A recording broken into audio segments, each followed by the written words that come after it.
Assalamualaikum warahmatullahi wabarakatuh. Apa kabar kalian? Semoga kalian baik-baik saja dan tetap diberikan kesehatan oleh Allah Subhanahu wa Ta'ala. Bantu channel kami dengan cara subscribe dan tekan tombol lonceng kalian. Terima kasih.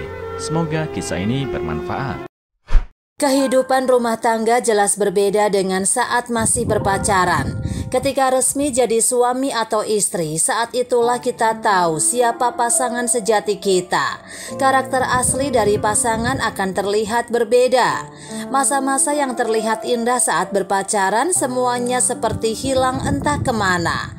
Seperti itulah ungkapan yang tepat bagi istri yang mengaku makan hati dengan sikap suaminya. Fanny, seorang pekerja kantoran berusia 26 tahun yang memutuskan menikah dengan kekasih hatinya dan rela meninggalkan karirnya. Fanny bertemu dengan Angga, seorang laki-laki yang bekerja sebagai wirausaha di bidang otomotif lewat aplikasi pencarian jodoh. Tak butuh waktu lama untuk keduanya berkenalan, dekat, kemudian memutuskan untuk menikah. 2 bulan setelah tatap muka, keduanya mantap untuk melangsungkan pernikahan. Fanny mengaku kenapa dirinya memutuskan untuk buru-buru menikah karena selama ini hanya tinggal bersama ayahnya. Dan sang ayah meninggal dunia sebulan yang lalu, jadi dia sudah tidak punya siapa-siapa lagi. 5 bulan berlalu setelah resepsi pernikahan digelar.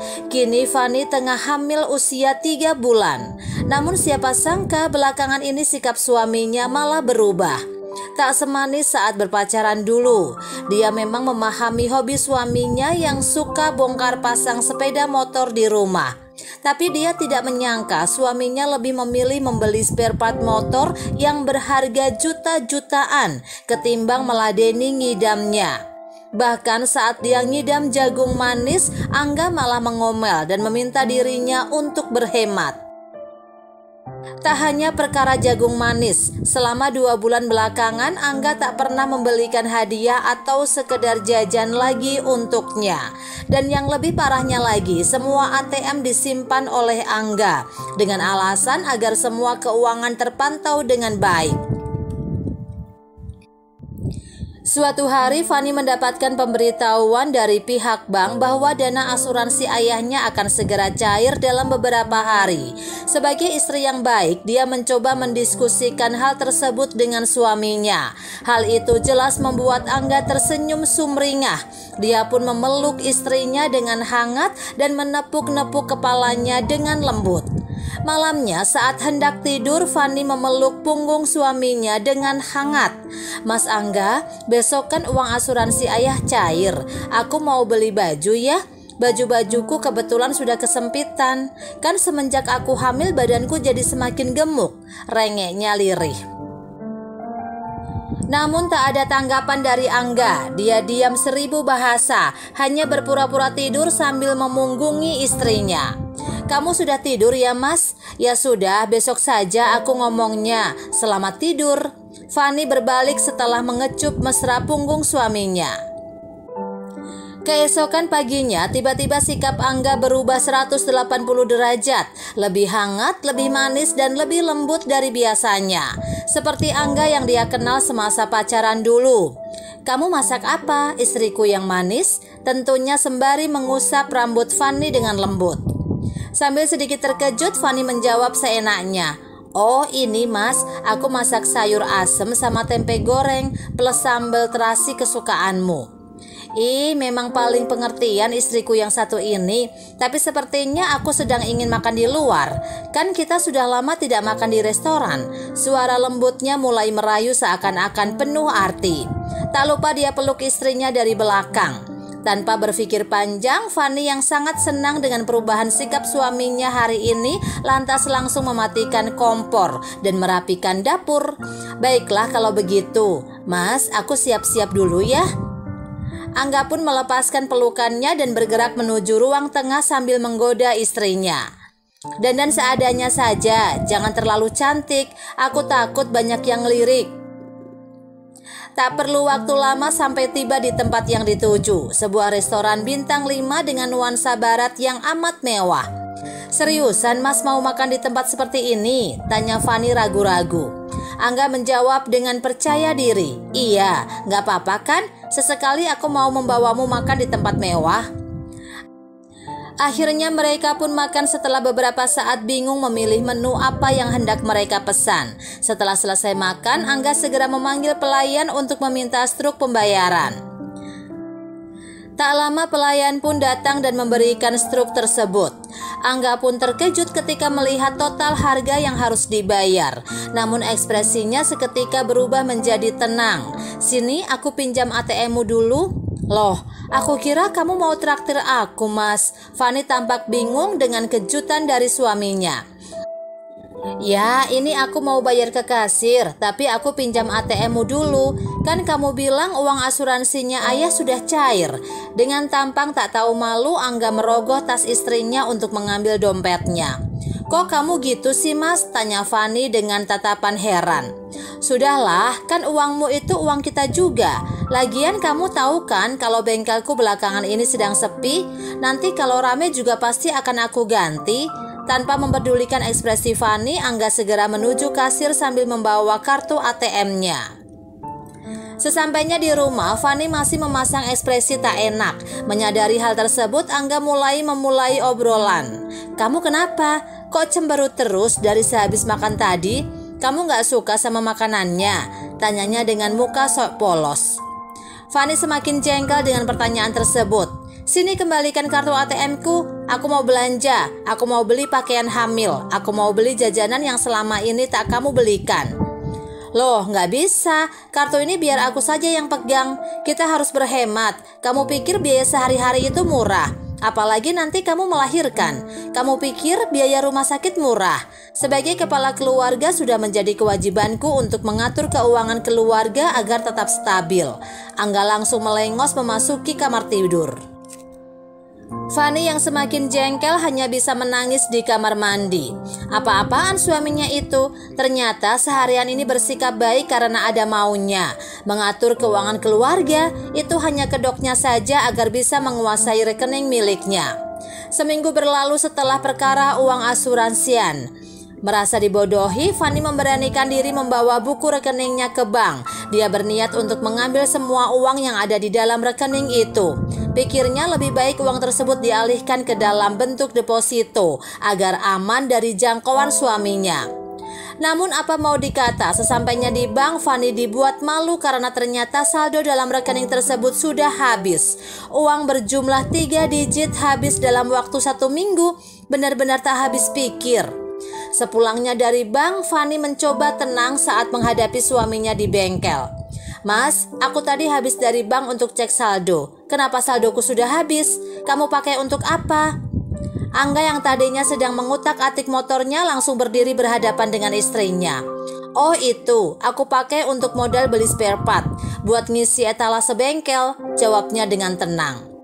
Fani hanya bisa menghela nafas panjang. Tak disangka lagi-lagi suaminya membodohinya dengan alasan bengkel. Padahal selama ini Fani paham betul bahwa itu hanyalah alasan semata. Nyatanya bengkel selalu sepi karena barang-barang dan alat-alat yang dijual tidak lengkap. Bahkan bisa dibilang beberapa bulan terakhir Angga sudah tak pernah memberinya nafkah lagi. Tapi nasi sudah menjadi bubur. Fani sudah terlanjur memilih laki-laki tersebut sebagai pasangan hidupnya. Tidak ada yang bisa dia lakukan sekarang selain bersabar. Apalagi kondisinya sedang mengandung anak pertamanya. Dia tidak mau masalah ini jadi berakibat pada bayi yang sedang dia kandung. Fani pun memilih mengalah dan berdiam diri di rumah. Malam harinya, Angga pulang larut malam dalam keadaan mabuk. Fani pun terkejut melihat sikap suaminya yang makin kesini makin kesana. Entah apa yang membuat Angga bersikap sejauh ini. Fani hanya mengerti kali ini suaminya telah kelewatan. Ada apa ini, Mas? Kenapa kamu pulang dalam keadaan mabuk? Tanyanya sambil memapa suaminya ke kamar tidur. Ah, berisik kamu, istri merepotkan. Aku begini gara-gara kamu. Dalam keadaan mabuk, Angga mencoba mendorong Fani. Fani yang terdorong ke kasur mencoba mendorong balik suaminya yang bau minuman keras itu. Jangan begini, Mas, aku sedang hamil. Kamu mau anak kita kenapa-kenapa? Anak kita? Hah? Anak? Gara-gara isi perutmu itu aku jadi seperti ini. Siapa yang ingin punya anak? Kamu pikir membesarkan anak itu segampang itu? Kamu pikir punya anak itu gak repot? Sudahlah, gugurkan saja sana, sangat merepotkan. Tanpa sadar unek-unek Angga selama ini keluar dari mulut busuknya.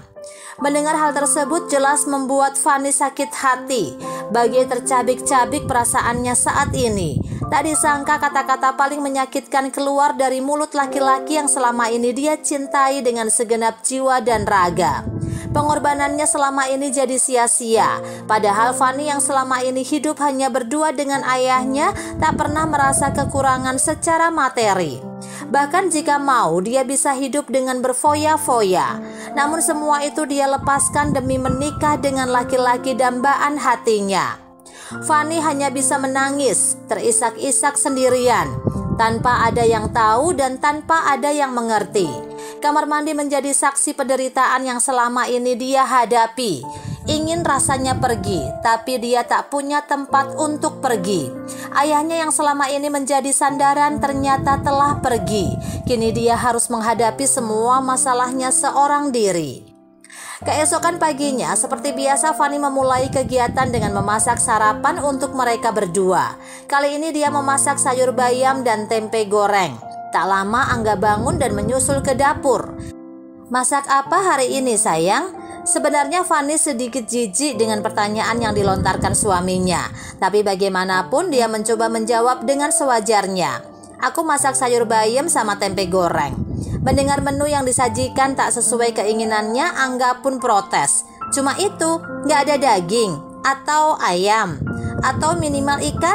Mana ada gizi makan makanan seperti itu?" Fani sangat jengkel mendengar suaminya pagi-pagi sudah membuatnya sakit kepala. Bagaimana mau masak enak? Uang belanja saja tidak pernah dia dapatkan dari suaminya yang tidak berguna itu. Sampai-sampai Fani harus rela menjual barang-barang berharga dari rumah lamanya. Tapi Fani tak bergeming. Dia tak ingin dirinya meledak dan melakukan hal-hal yang tidak diinginkan. Belum juga sakit hati semalam sembuh, sekarang sudah ditambah sakit hati yang lain. Jadi dia lebih memilih untuk diam dan melanjutkan memasak. Setelah semua menu matang, Fani langsung menyajikannya di meja makan. Terlihat sudah ada suaminya yang sedang bermain HP di sana. Seketika Fani menyadari kalau HP suaminya baru. "Mas, HP-mu baru ya? Kapan kamu membelinya?" Angga yang sedikit terkejut mencoba membuat alasan. "Ah, ini, kemarin temanku ada yang sedang butuh uang, jadi dia tawarkan HP-nya padaku. Aku kan orangnya tidak tegaan, jadi ku beli saja, kasihan. Istrinya sudah tidak punya uang belanja," katanya. Fani mulai tak tahan dan tanpa sadar meninggikan suaranya. "Lantas istrimu tidak butuh uang belanja? Anakmu tidak butuh nutrisi? Hah? Kamu sudah merasa jadi orang kaya, banyak uang. Uang dari mana itu?" Angga pun tak mau kalah dan tak mau disalahkan. Memang iya, perempuan itu sama saja, tak ada otak, cuma pakai perasaan. Susah sekali berbicara dengan perempuan. "Sudahlah, aku mau pergi. Bikin hilang nafsu makan saja." Angga pun bergegas pergi menggunakan motor metiknya. Setelah Angga pergi, emosi Fani sudah tak bisa tertahankan. Semua rasa sakit yang selama ini dia tahan meluap dengan hebatnya. Fani mengamuk sejadi-jadinya. Air matanya mengalir begitu derasnya.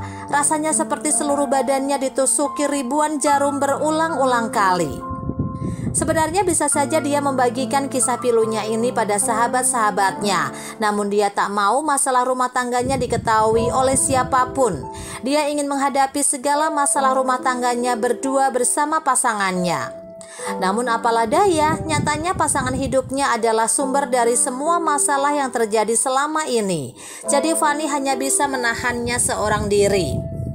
Fani mengamuk, memporak-porandakan seisi rumah, melempar dan membanting barang-barang yang ada di dekatnya. Pikirannya sangat kalut, hatinya diselimuti kebencian yang amat dalam. Dia tak tahu harus bagaimana lagi agar suaminya sadar akan tugasnya dalam berumah tangga.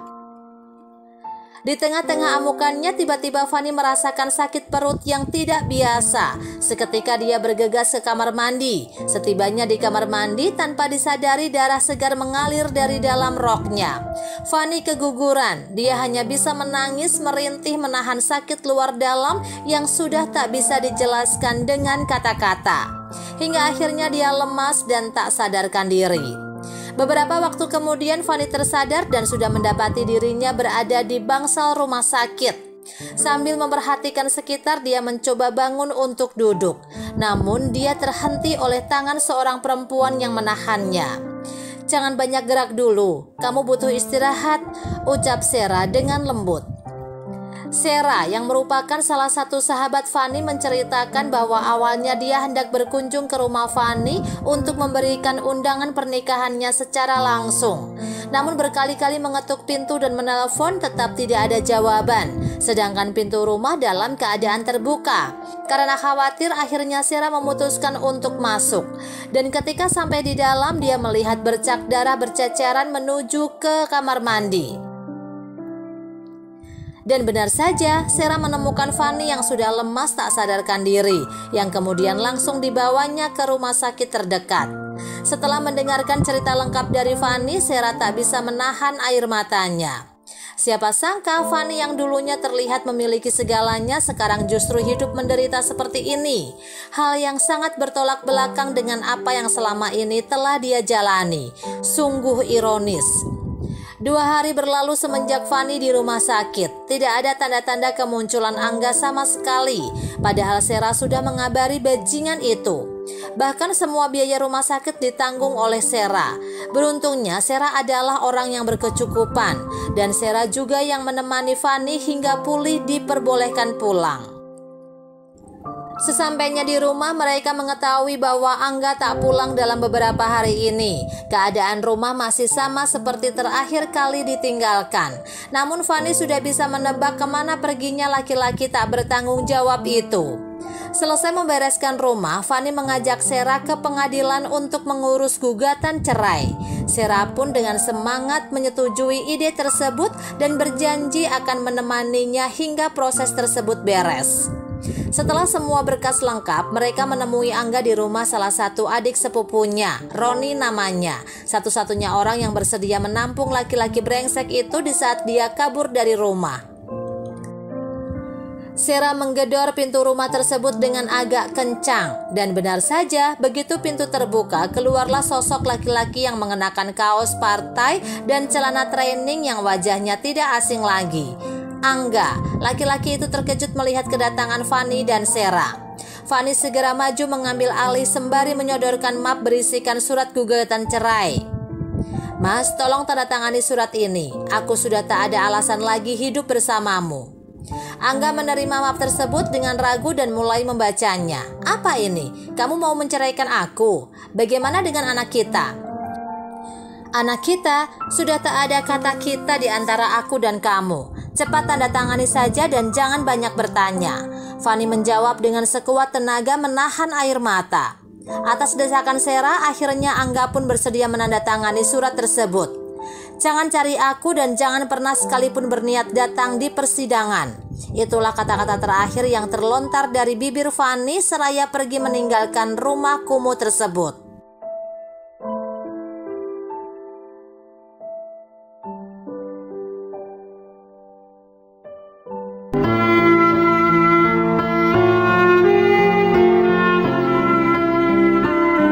Assalamualaikum warahmatullahi wabarakatuh.